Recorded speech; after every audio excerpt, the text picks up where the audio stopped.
নমস্কার, আমি Rimon. Welcome to বিদ্যা কোষ। তো তোমাদের কলকাতা পুলিশ কনস্টেবলের এক্সাম কালকে হয়ে গিয়েছে। তো আজকের ভিডিওতে আমরা আলোচনা করব এই যে এক্সামটা হলো কলকাতা পুলিশ কনস্টেবলের, এদের তোমাদের কোয়েশ্চেনের লেভেলটা কেমন ছিল সেটা আমাদেরকে দেখতে হবে।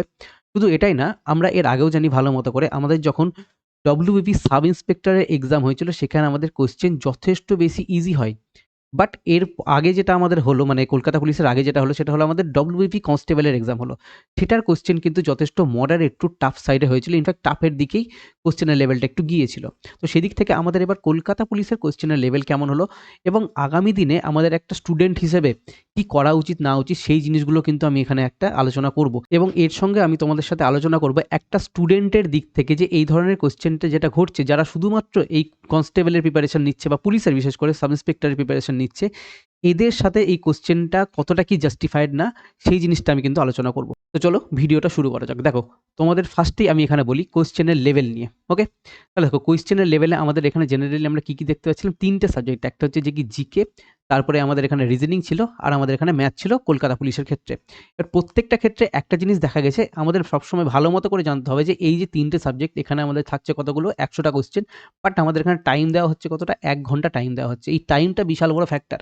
এবার 1 ঘন্টা যখন টাইম দেওয়া হচ্ছে, আমরা কিন্তু কোয়েশ্চেন সলভ করার জন্য 1 ঘন্টা কোনোদিনই পাই না। কারণ কি, আমাদের ওএমআর শিট যেটা ফিল আপ করতে হয় সেখানেও কিন্তু আমি যদি 50টা কোয়েশ্চেনও গোল করতে যাই, তাতেও আমাদের মোটামুটি 10 থেকে 12 মিনিট টাইম চলে যায়। এবার কেউ যদি এক্ষেত্রে একটু বেশি কোয়েশ্চেন করে আসে, কেউ হয়তো 70টা 75টা, ঠিক আছে, বা কেউ হয়তো 80টা 90টা কোয়েশ্চেন অ্যাটেম্প করতে যায়, তখন তাদের কিন্তু ওভারঅল মোটামুটি দেখবে যে কি 15 মিনিট কিন্তু টাইম হাত থেকে এমনি বেরিয়ে যায় ওএমআর শিটে বসে বসে বসে বসে গোল করতে করতে। তো সেদিক থেকে তোমাদের এক্সামটা কিন্তু 1 ঘন্টাতে নয়, তোমাদের এক্সামটা শুধুমাত্র 45 মিনিটে পরীক্ষা হয়েছে। আর এই 45 মিনিটে যে ধরনের কোশ্চেন তোমাদের হয়েছে, এই 100টা কোশ্চেন দেখে নিয়ে এসে 45 মিনিটে সলভ করা সেটাকে হিউজ একটা ডিফিকাল্ট ব্যাপার। ফার্স্ট অফ অল একটা স্টুডেন্টের মাইন্ডে এই জায়গাটা, এই জিনিসটাই আসছে। ওকে, এবার এর সাথে আমি আসছি যে এই কোশ্চেনের লেভেলটা কেমন ছিল। আমি এই জায়গাটা একটু মুছলাম, ঠিক আছে। দেখো, এবার তোমাদের এখানে এই যে কোশ্চেনের লেভেলটা, জিকে লেভেল কিন্তু যথেষ্ট বেটার লেভেলের জিকে ছিল।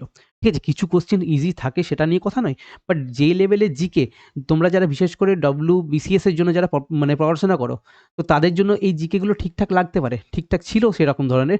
কিন্তু ওভারঅল যারা কনস্টেবলের প্রিপারেশন নিচ্ছে বা পুলিশের প্রিপারেশন নিচ্ছে, সাব ইন্সপেক্টরের প্রিপারেশন নিচ্ছে, তাদের জন্য কিন্তু জিকের লেভেলটা মোটামুটি মডারেট টু টাফ সাইডেই ছিল। রিজনিংয়ের ক্ষেত্রে বলি, রিজনিংয়ের কোশ্চেন এখানে বেশ কিছু, দেখো তোমাকে এখানে 30টা কোশ্চেন রিজনিংয়ে সলভ করতে হচ্ছে। 30টা কোশ্চেনের মধ্যে তুমি বেশ কিছু কোশ্চেন এখানে এমন পাবে যেটা তোমার প্যাটার্ন বেসড, আর এই প্যাটার্ন কিন্তু এক্সাম হলে অনেকেই খুঁজে পাচ্ছিলে না, অনেকেরই কিন্তু এই প্যাটার্ন মিলছিল না। তো সেই দিক থেকে রিজনিংয়ের কোয়েশ্চেন সলভ করতে একটু টাইম লাগছিল, তো রিজনিংটা একটু টাইম টেকিং হয়ে গেছে। তো যে রিজনিং যখন টাইম টেকিং হচ্ছে, তখন ওভারঅল দেখতে গেলে কি দেখা যাচ্ছে, রিজনিংয়ের কোয়েশ্চেনও তোমাদের মডারেট টু টাফ সাইডে হচ্ছে। এরপরে আমি আসছি ম্যাথের ক্ষেত্রে। ম্যাথের ক্ষেত্রে তো এরা মানে নেক্সট লেভেলে চলে গিয়েছে। কারণ দেখো, আমি নিজে ম্যাথ পড়াই। ইনফ্যাক্ট নিজে ম্যাথ পড়িয়ে প্রত্যেকবার তোমাদের এইটুকুটা আশ্বস্ত করি যে হ্যাঁ, যেন একটা মাথাতে সেন্স অফ কমপ্লিশন থাকে, যে আমি তোমাদের যতটা পড়াচ্ছি তুমি তার মধ্যে থেকে পাবে। যারা আমার কাছে ম্যাথ পড়ছো, যারা আমাদের পেইড ব্যাচে রয়েছে, তুমি এই জিনিসটা জানো। বাট সেদিক থেকে দেখা যেতে গেলে আমি জাস্ট তোমাদের একটা জিনিস কি বলি, যে আমরা এখানে অ্যারিথমেটিকটার উপরে বেশি জোর দিই, কারণ এতদিন ধরে আমাদের অ্যারিথমেটিক পোর্শনটা থেকে ম্যাক্সিমাম কোশ্চেন আসছিল। হার্ডলি আমাদের এই 3টে থেকে 4টে কোশ্চেন, খুব বেশি হলো 4টেও না, 2টো থেকে 3টে কোশ্চেন বেশিরভাগ ক্ষেত্রে আমরা দেখতে পেতাম যে কি আমাদের অ্যাডভান্স ম্যাথ থেকে কোশ্চেন আসতো। তো এই অ্যাডভান্স ম্যাথ থেকে যেটা আসতো সেটাও আমাদের একটু ইজি টাইপের কোশ্চেন আসতো। তো এক্স্যাক্টলি অ্যাডভান্স ম্যাথে যতটা কি কোশ্চেন হতে পারে না হতে পারে সেই লেভেলে আমি তোমাদের পড়িয়েছিলাম। ইনফ্যাক্ট এর থেকে একটু বেটার পড়িয়েছিলাম, যে তোমাদের এই ধরনের যেটা কোশ্চেন আসছে একটু বেটার কোশ্চেন আসতে পারে। বাট এবার কি করলো এরা, এবার এই সমস্ত জায়গা তো এরা বাদ দাও, এরা ডাইরেক্ট ঢুকে গেল পুরোপুরি একদম সিজিএল ওরিয়েন্টেড যারা প্রিপারেশন নেয়, বা ডব্লিউবিসিএস মেন্স ওরিয়েন্টেড যারা প্রিপারেশন নেয়, তাদের মতো করে এরা কোশ্চেন করে দিল। এই আমাদের এই ম্যাথের ক্ষেত্রে তারা অ্যাডভান্স ম্যাথ থেকে বেশ কিছু কোশ্চেন এটা এখানে দিয়ে দিল, মোটামুটি 5টা 6টা কোশ্চেন এরা অ্যাডভান্স ম্যাথ থেকে দিয়ে দিল। 2-1টা কোশ্চেন উপর নিচ হতে পারে, একটু তোমরা দেখে নিও। আমার যতটা মনে পড়ছে 5টা 6টা কোশ্চেন এরা মোটামুটি অ্যাডভান্স ম্যাথ থেকে দিয়েছে। ইনফ্যাক্ট এরা পলিনোমিয়ালের কোশ্চেন ঢুকিয়েছে। তো এবার প্রশ্ন হচ্ছে যে এরা যখন অ্যাডভান্স ম্যাথ থেকে এরকম কোশ্চেন করছে, তাহলে আমাদের কি ইন ফিউচার এই ধরনের প্রিপারেশন নেওয়া উচিত কি উচিত না? এবার একটা তোমাদের কোশ্চেন নিয়ে আসতে পারে। সবথেকে বড় কথা, দেখো তুমি যদি যে লেভেলে এরা আজকে ম্যাথের কোশ্চেন করেছে, আমি জানি যে অ্যাডভান্স ম্যাথ থেকে যেই কোশ্চেনগুলো এসেছে সেইগুলো খুব হাই লেভেল প্রচণ্ড টাফ তা নয়, কিন্তু আমাদের কাছে সেই টপিকগুলো নিউ ছিল। নিউ টপিক এরা কিন্তু এখান থেকে ইন্ট্রোডিউস করিয়ে দিয়েছে। এবার এটা কিন্তু সিলেবাসে রয়েছে, এমন না যে সিলেবাসে নেই, এরা বলতে পারবে না যে না সিলেবাসের বাইরে কোশ্চেন হয়েছে বা কিছু। টপিকের মধ্যে থেকে কোশ্চেন আসছে, বাট নিউ টপিক থেকে কোশ্চেন আসছে, যেটা এর আগে কিন্তু ঘটেনি। এবার তুমি চাইলে তুমি এই ধরনের প্রিপারেশন করতে পারো। এবার প্রশ্ন হচ্ছে, যে স্টুডেন্টটা আজকে পুলিশের এক্সামের প্রিপারেশন নিচ্ছে, তার তো ক্ষমতা না থাকতেই পারে যে সে এখন এই সিজিএল এর মতো করে প্রিপেয়ার করবে। এটা তো তার ক্ষমতা নাই থাকতে পারে। তা সে ব্যাংকের মতো প্রিপারেশন নেবে, এটা তো তার ক্ষমতা নাই থাকতে পারে। তো সেদিক থেকে যারা এই পুলিশের এক্সামের প্রিপারেশন নিচ্ছিল তাদেরকে সিজিএল এর মতো প্রিপারেশনের কোয়েশ্চেন দেওয়াটা আমার মনে হয় যে কি এটা ঠিকঠাক হয়নি। তবে তুমি সিলেবাসে রয়েছে যেহেতু তুমি সেটা নাও করতে পারবে না সেদিক থেকে। তবে আরো একটা জিনিস এরকম অনেকবার দেখা গেছে যে বেশ কিছু ১ টা ২ টো টপিক এরা কি করেছে যে কি সিজিএল থেকে তুলেছে। কিন্তু ভবিষ্যতে সেই ধরনের কোয়েশ্চেন অন্যান্য বার আর অন্যান্য কোনো এক্সামে গিয়ে সেটা দেখাও যায়নি। এটাও ঘটেছে। তুমি ভালো মতোই দেখতে পাবে যে কি আমাদের এখানে সাব ইন্সপেক্টরের মতো যে লেভেলের এক্সাম, সেই লেভেলের কোয়েশ্চেন কি করলো এরা ভীষণভাবে ইজি করে বসে থাকলো এখানে। কিন্তু আমাদের ডব্লিউপি কনস্টেবলের কোয়েশ্চেন এরা কি করলো? মোটামুটি ওভারঅল একটু টাফ সাইডে। কলকাতা পুলিশ কনস্টেবলের কোয়েশ্চেন এরা কি করলো? এরাও মোটামুটি টাফ সাইডে করে দিল। টাফ সাইডে কেন বলছি দেখো, তুমি যখন ৩ টে সেকশনে এক্সাম দিচ্ছ, তোমার হাতে টাইম রয়েছে কত? ১৫ মিনিট তোমার এমনিতেই বাদ, তোমার হাতে টাইম রয়েছে কোয়েশ্চেন সলভ করার জন্য ৪৫ মিনিট। তো ৪৫ মিনিটে তোমার প্রত্যেকটা সেকশনে যদি মডারেট টু টাফ হয়, তাহলে ওভারঅল পেপারের লেভেলটা কোন জায়গায় চলে যায়? টাফ লেভেলে চলে যায়। কারণ ম্যাক্সিমাম স্টুডেন্ট কি করে এই জায়গাটাতে প্যানিক করে যাবে। কারণ ও যেই জায়গাটাই দেখতে যাচ্ছে, সেই জায়গাতেই তার দেখছে যে কি প্রবলেম। তাকে জিকের কোয়েশ্চেন নিয়ে ভাবতে হচ্ছে, রিজনিং কোয়েশ্চেন তার মিলছে না। ম্যাথের কোয়েশ্চেনে দেখছে উল্টোপাল্টা কোয়েশ্চেন এসেছে। উল্টোপাল্টা ইন দ্য সেন্স যে আমি এখানে বলতে চাইছি তোমাদেরকে যে এরা যে ধরনের কোয়েশ্চেন গতানুগতিক এরা করে আসে, ওই ধরনের না, একটু হাটকে টাইপের কোয়েশ্চেন করেছে। অবভিয়াসলি তুমি একটা জিনিস খেয়াল করে দেখবে যে আমাদের ক্লার্কশিপ, পিএসসি ক্লার্কশিপের যে এক্সাম হয়েছিল সেখানেও কিন্তু আমাদের কোয়েশ্চেন যথেষ্ট ভালো লেভেলের হয়েছিল। ইনফ্যাক্ট আমি সেখানে বলতে পারি যে হ্যাঁ, কোয়েশ্চেনটা তোমাদের ওইখানে ওইরকম লেভেলে হওয়া উচিত। কারণ তারা যেই লেভেলের কোয়েশ্চেন করছিল অ্যারিথমেটিক থেকে, তারা অ্যারিথমেটিক থেকে কোয়েশ্চেন দিয়েছে, বাট কোয়েশ্চেনটা একটু ভালো লেভেলের, কোয়েশ্চেনগুলো একটু লেন্দি বা কোয়েশ্চেনের ক্যালকুলেশন ঠিকঠাক ছিল। তো এইরকম লেভেলের কোয়েশ্চেন ঠিক আছে, বাট পুলিশের এক্সামে যারা প্রিপারেশন নিচ্ছে তাদের ক্ষেত্রে যে লেভেলের অ্যাডভান্স ম্যাথ এরা ঢুকিয়েছে, সেই লেভেলের কিছু কোয়েশ্চেন তো ঠিক আছে। বাট বেশ কিছু কোয়েশ্চেন এরকম রয়েছে যেগুলো আমার মনে হয় না যে কি একটা পুলিশের এক্সামের জন্য এই ধরনের কোয়েশ্চেন দেওয়া উচিত বলে। এবার দেখো, বোর্ড যেটা মনে করেছে সেটা ভালো বুঝেছে এবং সেই কোয়েশ্চেনটা দিয়েছে। এখানে তুমি কিছু বলতে পারো না, আমিও কিছু বলতে পারি না। আমি কি উচিত না উচিত সেটা আমি তোমার সাথে আলোচনা করতে পারি।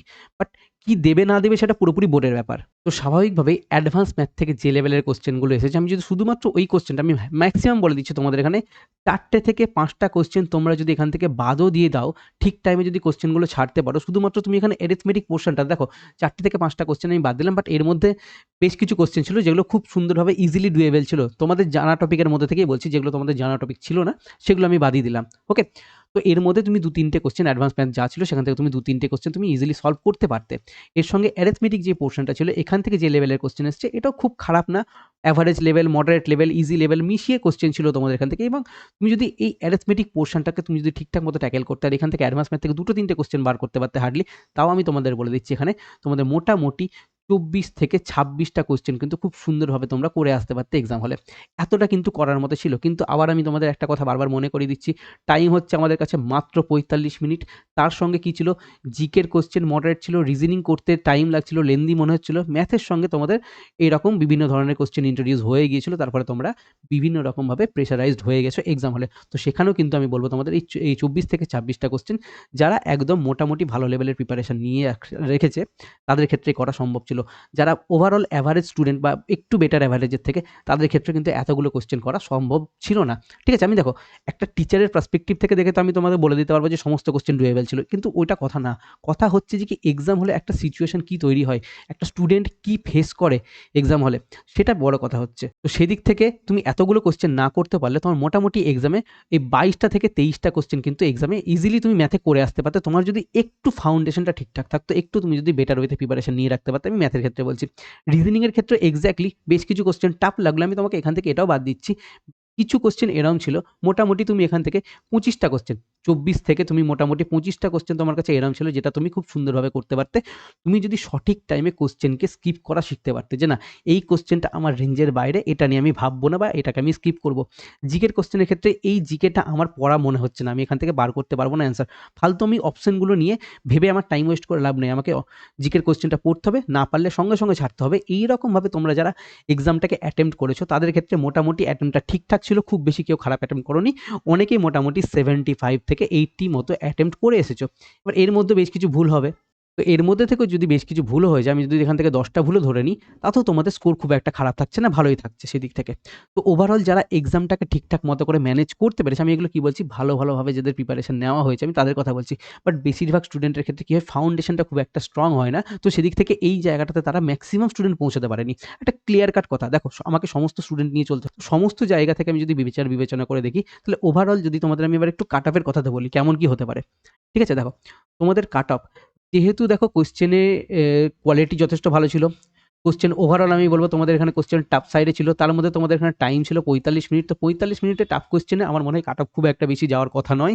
বাট স্টিল বলা যাচ্ছে না কি হবে না হবে। কারণ কি, আমাদের এখানে মাঠে এরা কত গুণ ডাকবে কিছু বলা যাচ্ছে না। ১০ গুণ ডাকতে পারে, ১৫ গুণ ডাকতে পারে, ২০ গুণ ডাকতে পারে, ২৫ গুণও ডাকতে পারে। কতটা কি ডাকবে সেটা বলা যাচ্ছে না এখন অবধি। তোমাদের ভ্যাকেন্সি যে লেভেলের রয়েছে সেই দিকগুলো আমি যদি বিবেচনা করি এবং রেঞ্জ তোমাদের হচ্ছে এখান থেকে এতগুলো ডাকার মোটামুটি। তো আমার মনে হয় সেদিক থেকে তোমাদের কাট অফটা এই ৫৪ প্লাস মাইনাস আমি একটু বড় রেঞ্জই নেব, ৫ রাখছি। তাহলে তোমাদের এখান থেকে কাট অফটা মোটামুটি এই ৪৯ থেকে তোমাদের এখানে কাট অফটা ওই ৫৯ এর মধ্যে থাকা উচিত তোমাদের এখানে যে কাট অফটা রয়েছে। ইনফ্যাক্ট ম্যাক্সিমাম সাইডে আমি বলব যে এই নাম্বারটা যেটা আমি লিখেছি ৫৪ এর আশেপাশে ৫০-৫৫ এর ধারের কাছে মোটামুটি থাকতে পারে। তো আমি এখানে রেঞ্জটা এতটা নিচ্ছি, ৪৯ থেকে ৫৯ এর একটা রেঞ্জ। তো তোমাদের কাট অফটা এরকম জায়গায় থাকতে পারে, কারণ কোয়েশ্চেন যথেষ্ট ভালো লেভেলের হয়েছে। আগামী দিনে এই ধরনের কোয়েশ্চেন আসবে কি আসবে না তার কোনো রকম কোনো গ্যারান্টি নেই। তবে হ্যাঁ, যারা ঠিকঠাক মতো করে এক্সাম দিতে পারছো, তোমাকে জানতে হবে তোমার এক্সামে আছে ১০০ টা কোয়েশ্চেন এবং ১০০ টা কোয়েশ্চেন কিন্তু তোমাকে এক্সামে অ্যাটেম্প্ট করতে হয় না বা তুমি অ্যাটেম্প্ট করতে পারো না। তো সেই দিক থেকে তোমাকে বেশ কিছু কোয়েশ্চেন ছাড়তে হবে। তুমি যদি এখানে কোয়েশ্চেন ছেড়ে এসো, আমি তোমাকে বারবার বলছি, তুমি যদি ম্যাথে যদি এখানে ২০ টা অ্যাটেম্প্ট করতে, এছাড়া তুমি যদি এখানে রিজনিংয়ে আমি তোমাকে যদি বলি ২২ টা অ্যাটেম্প্ট করতে এবং তুমি এখান থেকে যদি জিকেতে মোটামুটি এখানে ২০ টা অ্যাটেম্প্ট করতে, তাহলে তোমার এখানে মোটামুটি তুমি দেখতে পাচ্ছ যে কি তোমার এখানে 62 কিন্তু স্কোর হয়ে যেত। যেটা কিন্তু খারাপ না। কিন্তু তোমাকে এবার এইটুকুটাই ঠিকঠাক মতো করে তোমাকে অ্যাটেম্প্ট করে আসতে হতো এক্সাম হলে। তো সেদিক থেকে আমার ম্যাথে দুটো একটা question out of the box চলে এসেছে। তো সেদিক থেকে আমার প্রিপারেশনটাকে আমি সিজিএলের মতো করে নেব বা আমি অন্যরকম বিশাল কিছু হাই-ফাই পড়তে যাব। ঐরকম তুমি যদি করতে চাও, তুমি এরপরে আল্টিমেটলি ফেঁসে যাবে। কারণ কি, আমাদের ঐরকমভাবে যখন আমরা প্রিপারেশন নিচ্ছি, একটা টিচারের পক্ষে বলা ভীষণভাবে ইজি। না, তোমাকে এরমভাবে প্রিপারেশন নিতে হবে, তোমাকে এই জিনিস করতে হবে, তোমাকে সিজিএলের মতো করে পড়তে হবে, তোমাকে নতুন টপিক পড়তে হবে। ভীষণভাবে ইজি জিনিসটা। কারণ আমরা একটা সাবজেক্ট নিয়ে রয়েছি, আমাদেরকে একটা সাবজেক্ট পড়াতে হচ্ছে। বাট একটা স্টুডেন্টকে কি করতে হয়, সমস্ত দিকগুলো বিবেচনা করতে হয়। তাকে ৪ টে সাবজেক্ট পড়তে হয়, তাকে কারেন্ট অ্যাফেয়ার্সটা রেডি করতে হয়। সমস্ত জিনিস তাকে রেডি করতে হয় এরকমভাবে।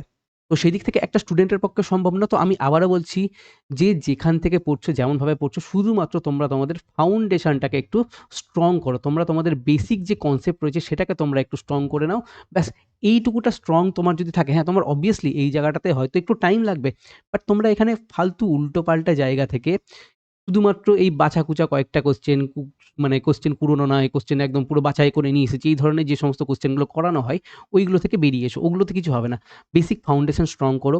কোয়েশ্চেনের সংখ্যাটা একটু লিমিটেড রাখো এবং সেই কোয়েশ্চেনটাকে বারবার প্র্যাকটিস করো। বাট তোমার সেখানে যেন A to Z যতগুলো কনসেপ্ট আছে, সেই সমস্ত কনসেপ্ট যেন কমপ্লিট করানো হয় এবং সেটাকে তুমি বারবার রিপিটেটিভ ওয়েতে রিভিশন করো। সঙ্গে তুমি মক টেস্ট দিতে থাকো। অনেক স্টুডেন্টকে দেখি তারা মক টেস্ট দিতে চায় না। তো সেদিক থেকে বলি, বিভিন্ন প্ল্যাটফর্ম থেকে মক কেনো, বিভিন্ন প্ল্যাটফর্মের মক টেস্ট দাও।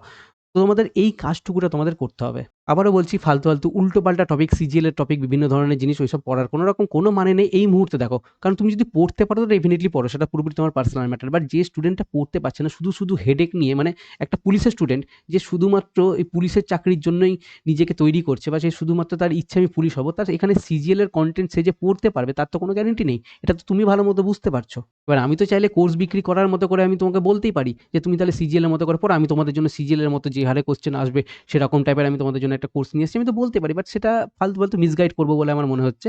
তো আমি এই ধরনের জিনিস একদমই তোমাকে বলছি না। যেমন তোমার দরকার, যে ধরনের কোশ্চেন হয়ে এসেছে, কিছু কোশ্চেন আমি জানছি আমাকে ছাড়তে হবে। সেক্ষেত্রে আমি ম্যাথে বললাম তো, তুমি যদি এখানে ম্যাথে ১০ টা কোশ্চেনও তুমি যদি ছেড়ে দাও, তাতেও তোমার খুব একটা অসুবিধে নেই। রিজনিংয়ে তুমি যদি এখানে ৮ টা কোশ্চেন ছেড়ে দাও, তাতেও তোমার খুব একটা অসুবিধে নেই। জিকে যেমন আসছে সেখানে তুমি মোটামুটি ২০ টা কোশ্চেন আই থিংক তুমি বার করে আসতে পারবে এখান থেকে। ওকে? অনেক ডিপলি আলোচনা করলাম জিনিসগুলো কি হয়েছে না হয়েছে। অনেকে তোমাকে হয়তো মিসগাইড করবে এই মুহূর্তে। তো দরকার নেই অত বেশি মাথা ঘামানোর। আমাকে পুরোপুরি ওভারঅল প্যাটার্নটা বুঝতে হবে যে হ্যাঁ, কিছু সামটাইমস আমাদেরকে সারপ্রাইজ হতে হবে এক্সামে গিয়ে। বাট সেখানে নিজেকে শান্ত রেখে কোন কোয়েশ্চেনটা আমি করব, কোন কোয়েশ্চেনটা আমি ছাড়বো, এইটুকুটা জিনিস যদি বুঝে নিতে পারো এবং এর জন্য কি দরকার, যথারীতি ফাউন্ডেশন তৈরি করতে হবে, সেটাকে রীতিমতো রিভিশন করতে হবে, সঙ্গে তোমাদেরকে মক টেস্ট দিতে হবে। ব্যাস, এইটুকুটা কাজ তুমি যদি করতে পারো, তাহলে ডেফিনিটলি তুমি তোমার সিলেকশনের দিকে অনেকটা বেশি এগিয়ে যাবে। তো ভিডিওটা ভালো লাগলে লাইক করো, বন্ধুদের সাথে শেয়ার করো। দেখা হচ্ছে আমাদের নেক্সট ভিডিওতে। Thank you.